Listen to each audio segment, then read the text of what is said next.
اگر آپ اپنی عقل کا استعمال کرنا چاہیں تو آپ دیکھیے آج سے 800-900 سال پہلے ایک فرقہ اٹھا تھا جس کا نام تھا باطنیہ، جس کو کرامتہ بھی کہا جاتا ہے، کرامتہ، اور جس کا ایک بہت بڑا لیڈر جس کا نام تھا عبید اللہ ابن حسن قیروانی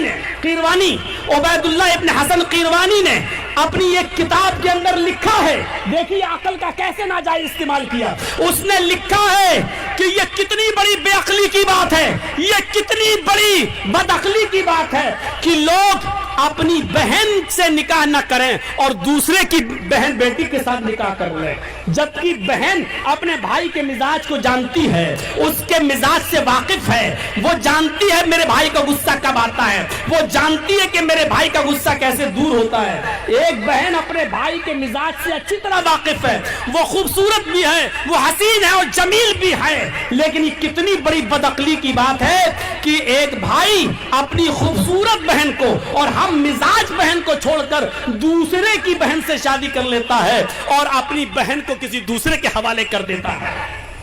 جبکہ پھر آگے لکھتا ہے جب ہماری بہن ہمارے لیے کھانا بنا سکتی ہے، ہمارا پریشانی میں سر دبا سکتی ہے، ہمارے لیے بستر بچھا سکتی ہے، ہمیں دوا کھلا سکتی ہے، ہمارا مجبوریوں پریشانیوں میں ہمارا خیال رکھ سکتی ہے، تو پھر شادی کر کے اس کے ساتھ جنسی تسکین اور جنسی لذت حاصل کیوں نہیں کی جا سکتی ہے؟ اور آگے وہ لکھتا ہے یہ کتنی بڑی بے وقوفی کی بات ہے کہ اپنی حسین و جمیل اور خوبصورت سرمایہ کو اور حسین و جمیل بہن کو کسی دوسرے کے حوالے کر دو اور دوسرے کا کباڑ کھانا اٹھا کر اپنے گھر پہ لے آؤ۔ یہ اسی عقل کا ناجائز فائدہ ہوا۔ اور میں پوچھنا چاہتا ہوں آپ سے،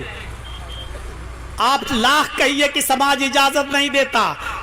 یہ اجازت نہیں دیتا، وہ اجازت نہیں، یہ سب کہنے والی بات ہے، لیکن مجھے یہ بتائیے کہ عقل کے طور پر اس نے کون سی غلط بات کہی تھی؟ اگر عقل ہی کو آپ دخل دیں گے اور ہر چیز عقل سے سوچیں گے تو آپ بتائیے عقلی طور پر اس میں کیا برائی ہے کہ میں اپنی خوبصورت بہن کو کسی ایسے انسان کے حوالے کر دوں کہ جس کی زندگی سے ہم واقف نہیں ہیں، جس کے غصے گرمی سے ہم واقف نہیں ہیں، جس کی رازدارانہ زندگی سے ہم واقف نہیں ہیں، ہم اپنی بہن کو اس کے حوالے کر دیں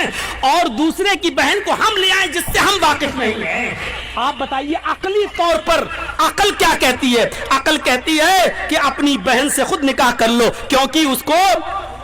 اس کے مزاج سے ہم واقف ہیں، اس کے سرشت سے ہم واقف ہیں۔ شریعت ایک الگ چیز ہے۔ میں کہنا چاہتا ہوں میرے بھائیوں، جہاں عقل کام کرنا بند کر دیتی ہے وہاں پھر وحی الہی کی ضرورت پڑتی ہے۔ اب ہماری عقل تو کہہ رہی ہے کہ بہن اور بیٹی کے ساتھ نکاح کرنے میں کوئی برائی نہیں ہے، لیکن ہماری عقل اب یہاں دائرہ ہی نہیں ہے، وہ کام کرنا بند کر دی۔ شریعت کہتی ہے کہ بہن کے ساتھ نکاح کرنا حرام ہے، بیٹی کے ساتھ نکاح کرنا حرام ہے، آپ نہیں کر سکتے ہو۔ اب شریعت کی جگہ ضرورت اس لیے پڑی ہے کہ ہاں عقل نے جب کام کرنا بند کر دیا ہے، اب ہم عقل کو دخل نہیں دے سکتے، شریعت کی بات کو مانیں گے، اور شریعت کی بات کو ماننا ہی میرے بھائیوں عبادت ہے۔ اس لیے ہم اپنے تمام کاموں میں یہ دیکھیں کہ عبادت کیا ہے